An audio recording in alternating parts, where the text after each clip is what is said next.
রাদিয়াল্লাহু তাআলা আনহু বলেছিলেন, ইয়া রাসূলুল্লাহ, ইয়া হাবিবাল্লাহ, হুজুর আপনি যখন আমাকে ডাক দিলেন আমি আপনার ডাকটা শুনতে পেয়েছিলাম, আমি কানে শুনতে পেয়েছিলাম।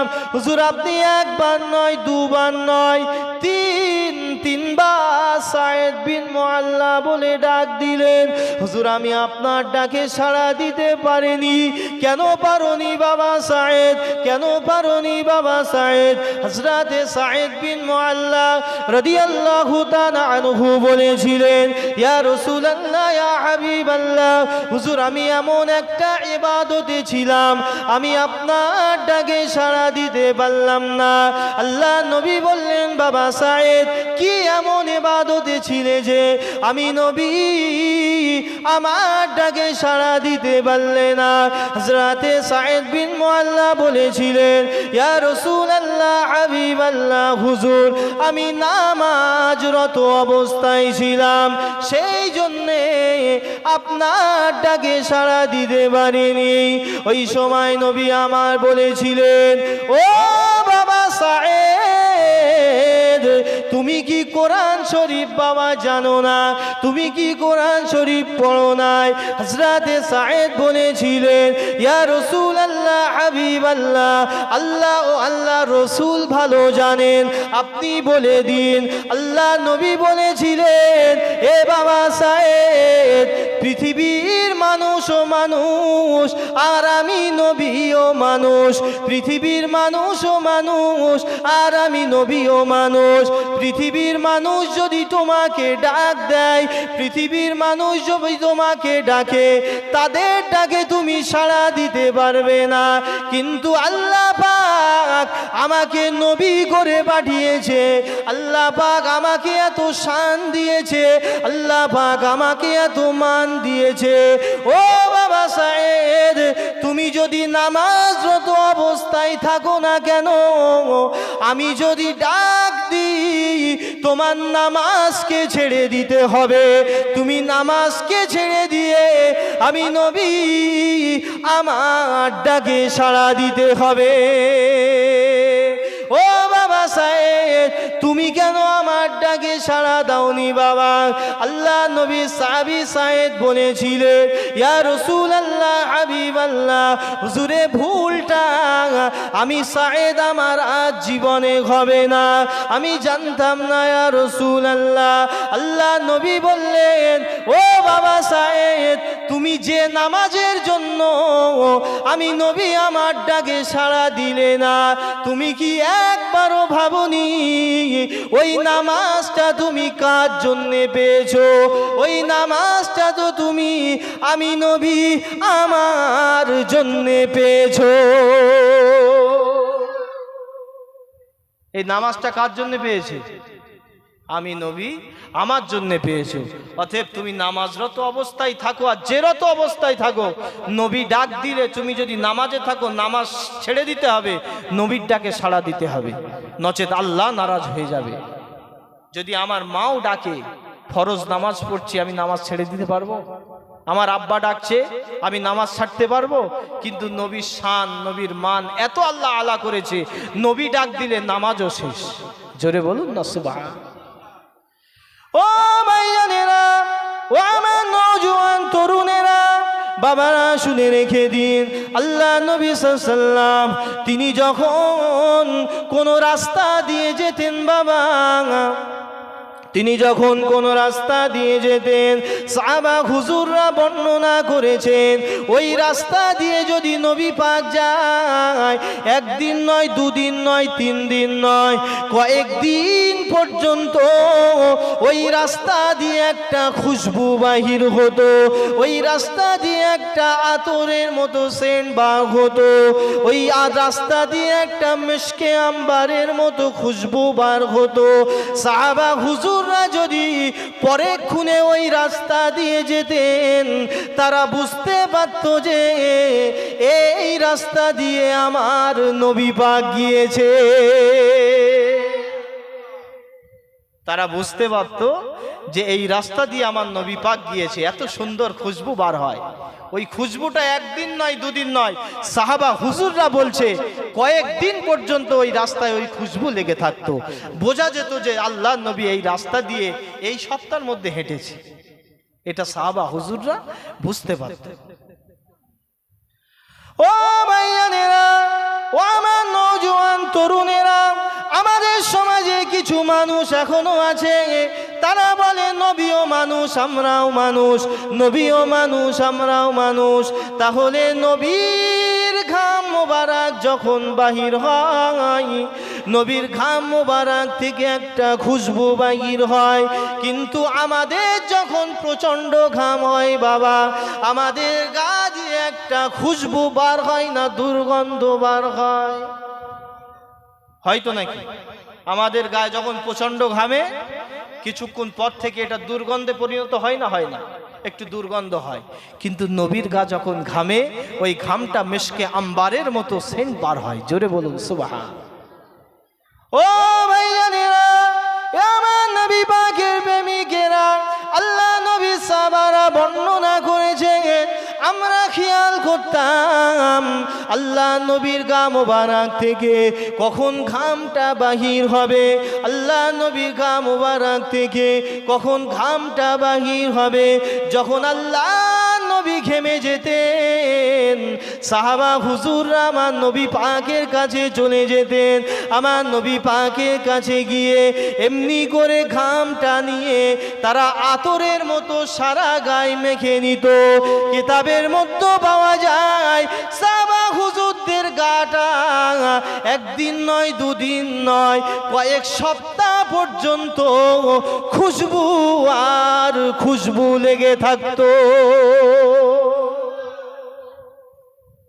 ওই ঘামটা যখন তারা আল্লাহ নবীকে খেয়াল করতেন, কখন আমার নবী পাকের শরীর মোবারক থেকে ঘাম বাহির হবে, সাহাবা হুজুররা খেয়াল করতেন। যেই ঘাম বাহির হতো, নবীর শরীর মোবারক থেকে একটু ঘাম নিয়ে আতরের মতো মেখে নিত, আতরের মতো মেখে নিত। মেখে নিয়ে দেখতে পাওয়া যেত সাহাবা হুজুরদের শরীর থেকে একটা মিশকে আম্বারের মতো খুশবু বাহির হতো। জোরে বলুন সুবহানাল্লাহ। আল্লাহ নবীর শান মান আল্লাহ পাক এত বাড়িয়েছিলেন, এত আলা করেছিলেন। আহা, সেই নবীর আলোচনা। ও ভাইয়ানেরা, আমার নওজোয়ান তরুণেরা, এই মিলাদুন নবীর মাহফিলে আমি আপনি বসেছি। এই মিলাদুন নবীর মাহফিল আল্লাহ নবীর বড় সাহাবী হযরতে আবু বকর সিদ্দিক রাদিয়াল্লাহু তাআলা আনহু তিনি রওয়ায়াত করেছেন যে প্রত্যেক বছর আমার নবী পাকের আগমনের খুশি তোমরা পালিত করো, তোমরা খুশি আনন্দ করো। এই ঈদে মিলাদুন নবীর মাহফিলে আমরা যে করতে পেরেছি, আমরা খুশি উদযাপন করছি, আনন্দিত হচ্ছি, এর লাভটা কি হবে?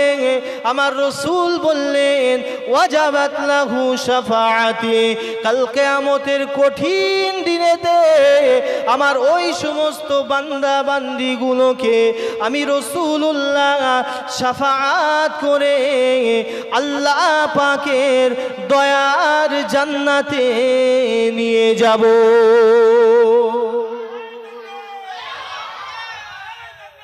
আল্লাহু আকবার। তাহলে বোঝেন, এই মাহফিলে বসেছেন কি আমরা ভাগ্যবান তো নাকি? এই মাহফিলে সত্যি ভাগ্যবানদের আল্লাহ বসান, কারণ আজকের দিনে এটা তো জান্নাতের বাগান। কি অস্বীকার করতে পারবে কেউ? এটা রসুল ঘোষিত, নবী বলেছেন মা বাইনা মিম্বারি ওয়া রাউজাতি রাউজাতুম মিন রিয়াজিল জান্নাহ। মদিনার মসজিদ নববী শরীফ থেকে আমার রাসূলুল্লাহর হুজরা রওজা মোবারক পর্যন্ত আল্লাহ পাকের একটা জান্নাতের বাগান। জোরে বলুন সুবহানাল্লাহ। আর যে জায়গাটায় বসে বসে আল্লাহ ও আল্লাহর রসুলের কথা আলাপ আলোচনা করা হয়, যতক্ষণ করা হবে ততক্ষণ পর্যন্ত এখানে আল্লাহ পাকের জান্নাতের বাগান বেনে যাবে। জোরে বলুন সুবহানাল্লাহ। এই বাগানে শুধু আমরা একা নই, এতগুলো মানুষ শুধু নয়, কিতাবে এসেছে আল্লাহ পাকের অগণিত মালাইকা ফারিস্তারা এই মাহফিলে হাজির আছে। জোরে বলুন সুবহানাল্লাহ। হাজির আছে। মাহফিল শেষ হয়ে যাবে, যে যার যখন বাড়িতে চলে যাবে, তারাও চলে যাবে। দুদলে বিভক্ত, একদল আমার নবী পাকের মাজার মুকাদ্দাসে, আর একদল আমার আল্লাহ পাকের আরশে মুআল্লায়। তারা গিয়ে নবীকে জানাবে, আল্লাহকেও জানাবে যে আপনার ওই সমস্ত বান্দা বান্দি, নবীকে বলবেন আপনার ওই সমস্ত উম্মাত উম্মাতি, তারা আপনার নামে দরুদ পড়ছিল, আপনার নামের প্রশংসা করছিল। নবী পাক মুচকে মুচকে হাসতে থাকবেন। জোরে বলুন সুবহানাল্লাহ। সেই নবীর মাহফিলে আমি আপনি বসেছি। এই মাহফিলের গুরুত্ব অনেক আছে ভাই। আমি নবী পাকের শান মান নিয়ে আলোচনা করছিলাম, নবী পাকের আদর্শ নিয়ে আলোচনা করছিলাম। আল্লাহ পাক বলেছে, লাকাদ কানা লাকুম ফি রাসূলিল্লাহি উসওয়াতুন হাসানা। আমি আমার নবীকে তোমাদের কাছে পাঠিয়েছি উত্তম চরিত্রের আদর্শবান করে। আমার রাসূলুল্লাহর আদর্শ কেমন ছিল একটু শুনুন, একটু আলোচনা করি নাকি? আমার রাসূলুল্লাহর আদর্শ কেমন ছিল? আমার রাসূলুল্লাহ সাল্লাল্লাহু আলাইহি ওয়াসাল্লাম তিনি যখন নবুয়াতের দায়িত্ববান, হযরত আব্দুল মুত্তালিব রাদিয়াল্লাহু তাআলা আনহু তিনি ওফাতের পর, ইন্তেকালের পর তিনার সব ছেলেদেরকে ডাকলেন। সব ছেলেদেরকে ডেকে বললেন, আমার এই ভাইপো মুহাম্মাদের দায়িত্ব কে নেবে? আমি তো চলে যাব। তিনি তখন মৃত্যু সজ্জায়। আব্দুল মুত্তালিব আমার রসুল পাকের দাদা যান, যে এর দায়িত্বটা কে নেবে? তো সব চাচারা বলছে আমি নেব। আবু জেহেলও বলে আমি নেব, আবু লাহাবও বলে আমি নেব। এমনি করে সমস্ত চাচারা বলে আমি নেব। কারণ আমার রসুল্লাহ চাঁদের মতো দেখতে, আকাশের চাঁদও হার মেনে যেত, আকাশের চাঁদও হার মেনে যেত আমার নবী পাকের সুরাতের কাছে। সকলে বলছে আমি নেব। আব্দুল মুত্তালিব হয়তো সকলকে বিশ্বাস করে উঠতে পারেননি। তিনি বললেন, সবাই যখন বলছো আমি নেব, তাহলে আমি আমার ভাই, আমার নাতি মোহাম্মদকে আমার আবু তালেবের কাছে দিলাম, তোমরা মেনে নাও, রাগ করো না। আবু তালেবকে বলছে, তোমার কোনো আপত্তি আছে? আবু তালেব বলছে, না না, আমার কি আপত্তি থাকতে পারে?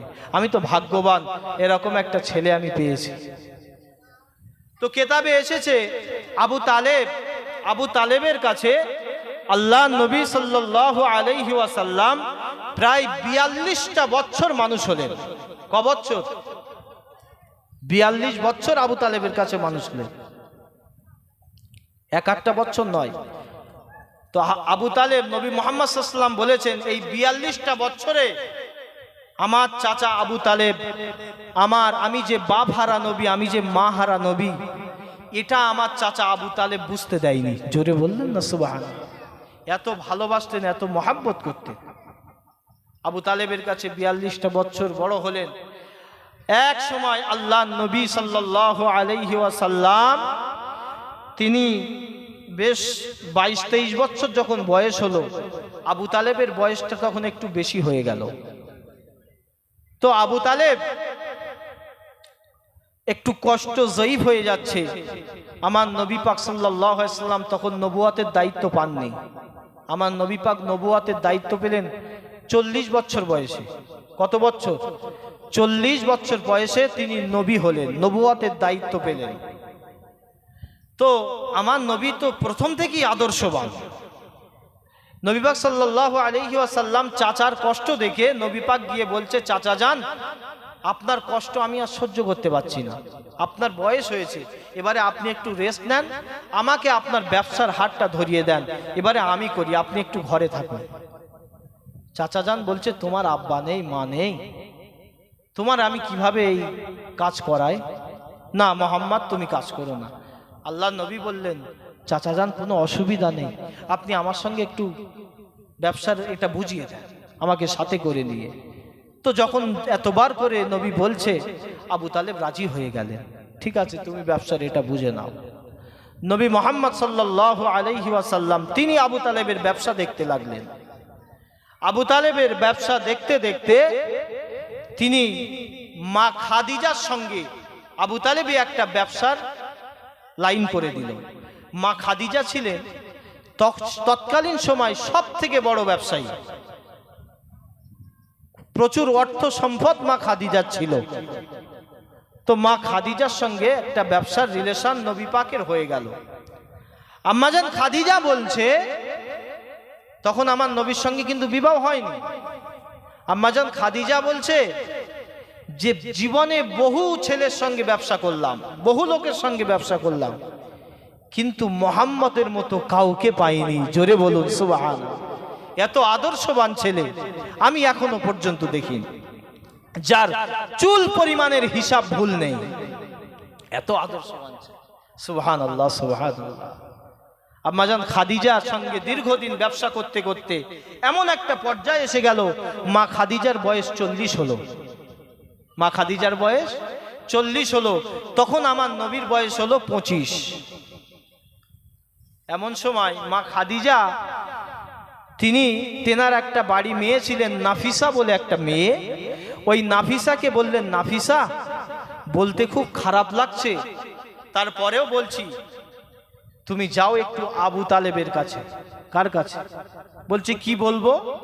বলে আবু তালেবের কাছে গিয়ে বলো, খাদিজা আপনার ভাইপো মোহাম্মদের উপরে এত খুশি, আপনার ভাইপো মোহাম্মদকে বিবাহ করতে চায়।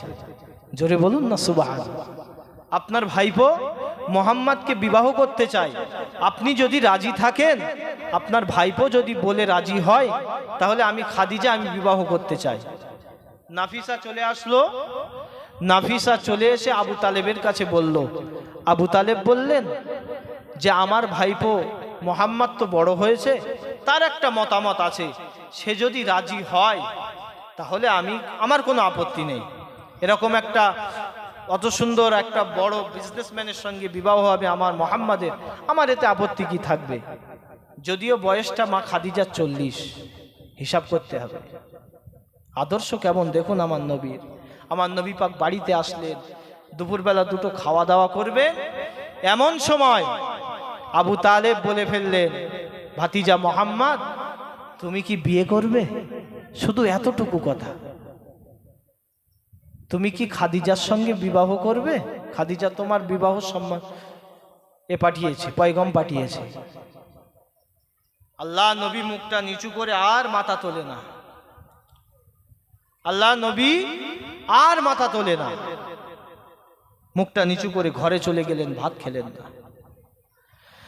ও ভাইয়ানেরা, জোয়ান যুবকেরা, ও আমার নবী পাকের প্রেমিকেরা, আমার রাসূলুল্লাহ দিওয়ানারা শুনে রেখে দিন। আম্মা জান আবু তালেবের স্ত্রী তিনি ঘরে চলে গেলেন। ঘরে চলে গিয়ে বলতে লাগলেন, ও ভাতিজা মোহাম্মদ তুমি কেন মুখ তোলো না? তুমি কেন মুখটা উঁচু করে দেখো না? তোমার কি রাগ হয়েছে? খাদিজার বয়স 40, তাই তুমি কি রাগ করেছো? ওই সময় চাচি আম্মাকে আমার নবী কি বলেছিলেন? আমার নবীর আদর্শটা দেখুন। চাচি আম্মাকে বলেছিলেন, ও আমার চাচি আম্মা, আমি মোহাম্মদ, আমি কি ওই পাড়াদের মতো ছেলে? আমি মোহাম্মদ, আমার কি লজ্জা নাই? আমার কি শরম নাই? আমার চাচা জান আমার সম্মুখে বিয়ের প্রস্তাব দিচ্ছে, আমি রাগ করিনি চাচি আম্মা, আমি রাগ করিনি, তবে আমার খুব খারাপ লেগেছে, আমার খুব লজ্জা লেগেছে। চাচা জান আমার সঙ্গে বিবাহর কথা বলছে, চাচা জান কি করবে না করবে ওটা আমি মোহাম্মদ আমার কাছ থেকে রায় কেন নিতে হবে? চাচা জান যেটাই করবে ওটাই আমি মোহাম্মদ মেনে নেব। ওই খাদিজার বয়স এখন 40 বলে চাচা জান লজ্জা পাচ্ছে আমাকে বলতে। খাদিজার বয়স 40 কেন? খাদিজার বয়স যদি 80 বছরও হতো, আমি মোহাম্মদ ওই খাদিজাকেই বিবাহ করতাম। কিন্তু চাচা জান আমার রায়টা নিল কেন? এটা শুনে আমি মোহাম্মদ আমার খারাপ লেগেছে চাচি আম্মা। আবু তালেব ওই সময় বলেছিলেন, ও আমার ভাতিজা মোহাম্মদ, আমার ভুল হয়ে গেছে ভাতিজা, তুমি যে আমাকে এত এতটা সম্মান করো, আমাকে এতটা ইজ্জত করো ভাতিজা, আমি শুধু তোমাকে বলেছিলাম, তোমার রায়টা নিচ্ছিলাম এই কারণে খাদিজার বয়স 40, তোমার বয়স 25, তাহলে তোমাকে কিভাবে খাদিজার সঙ্গে ম্যানেজ করব, এই কথাটা চিন্তা করে আমি তোমার রায়টা নিয়েছি। কিন্তু তুমি যে এত আদর্শবান, আমি আবু তালেব আমার কল্পনারও বাইরে। ও ভাতিজা মুহাম্মদ, আমি তোমাকে হুকুম দিচ্ছি, খাদিজার সঙ্গে তোমার বিবাহ দেব। জোরে বলুন সুবহানাল্লাহ। ও ভাইজানেরা, আল্লাহ নবী আরো বলেছিলেন, ও মা চাচা যান, আরেকটি কথা শুনুন, খাদিজার সঙ্গে বিবাহ করতে আমার কোনো আপত্তি নেই। খাদিজাকে আমার আল্লাহ অনেক ধন সম্পত্তির মালিক করেছে, খাদিজাকে আমার আল্লাহ অনেক ধন দৌলত দিয়েছে। আমি দেখেছি মক্কার জমিনে অগণিত গরিব মানুষ রয়েছে, খাদিজার ওই ধন সম্পদগুলো খাদিজা যদি আল্লাহর রাস্তায় ওই গরিবদেরকে দান করে দেয়, আমি মুহাম্মদ আমার বিবাহ করতে আর কোনো আপত্তি থাকবে না। এই খবরটা খাদিজার কাছে পাঠানো হলো। মা খাদিজাকে বলা হলো, আম্মা জান, নবী মুহাম্মদ আপনার সঙ্গে বিবাহ করতে রাজি হয়েছে, তবে আপনার এত ধন দৌলত অর্থ সম্পদ সব কিছু আল্লাহর রাস্তায় দান করে দিতে বলেছে। আম্মা জান খাদিজা শোনার সঙ্গে সঙ্গে 1 মিনিটও ভাবলেন না, তিনি 1 মিনিটও ভাবতে সময় দিলেন না, সঙ্গে সঙ্গে বলে দিলেন, যাও মুহাম্মাদের কাছে চলে যাও, মুহাম্মাদের কাছে গিয়ে বলো, আমি আমার যত ধন দৌলত অর্থ সম্পদ আমার আল্লাহ পাক দিয়েছে, সব ধন দৌলত অর্থ সম্পদগুলো আমি খাদিজা আল্লাহর রাস্তায় গরিবদের দান করে দিলাম। বলে কি আদর্শ, আমার নবীর আদর্শ কতটা বুঝতে পেরেছে।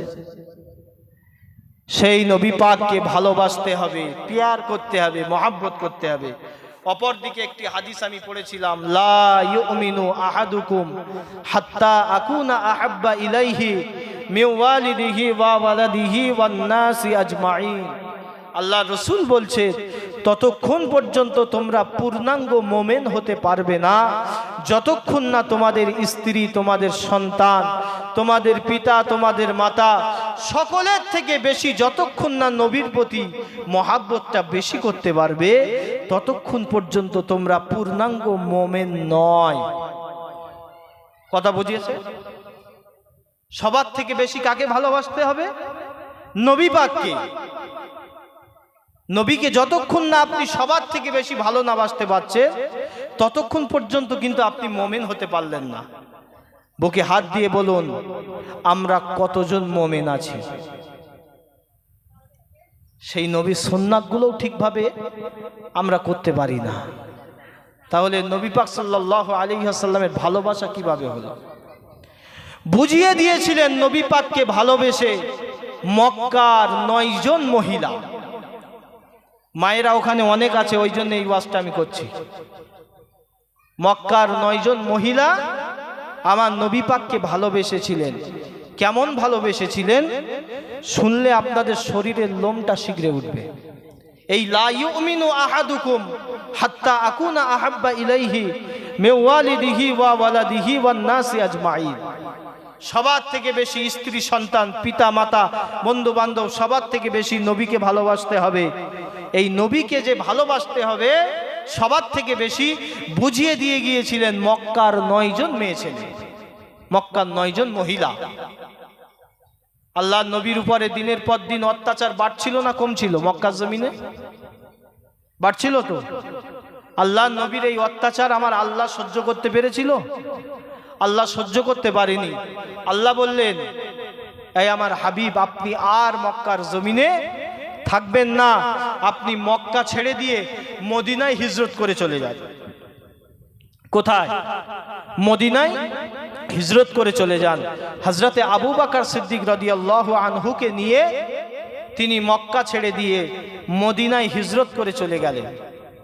কিন্তু মদিনায় কিছু দুশমন থাকলেও মক্কার 9 জন মহিলা আমার নবী পাককে এতটা ভালোবেসেছিল, এতটা মহব্বত করেছিল, এতটা পিয়ার করেছিল, আমার নবী পাককে তারা যদি এক নজর না দেখতে পেত, একটা দিন না দেখতে পেত, তাদের কলিজার মধ্যে একটা জ্বালা শুরু হয়ে যেত। জোরে বললেন না? জোরে বলে। তাদের কলিজার মধ্যে একটা জ্বালা শুরু হয়ে যেত, একটা যন্ত্রণা শুরু হয়ে যেত। নবী তো গভীর রাত্রে আবু বকরকে নিয়ে হিজরত করে চলে গেলেন, কি তাই তো নাকি? গভীর রাতে আবু বকরকে নিয়ে হিজরত করে চলে গেলেন। নবী আর মক্কার জমিনে নাই, নবী মদিনায় চলে গেছে, এই খবরটা কেউ জানে না। পরের দিন যখন নবী মুহাম্মদের সঙ্গে মহিলারা দেখা করতে যাচ্ছে, দেখে নবী আর নাই। খবর নিয়ে দেখা গেল যে নবী মক্কা ছেড়ে মদিনায় হিজরত করে চলে গেছে। খুব ভালো করে বুঝবেন, মক্কা ছেড়ে দিয়ে মদিনায় হিজরত করে চলে গেছে। তো আল্লাহ নবী সাল্লাল্লাহু আলাইহি ওয়াসাল্লাম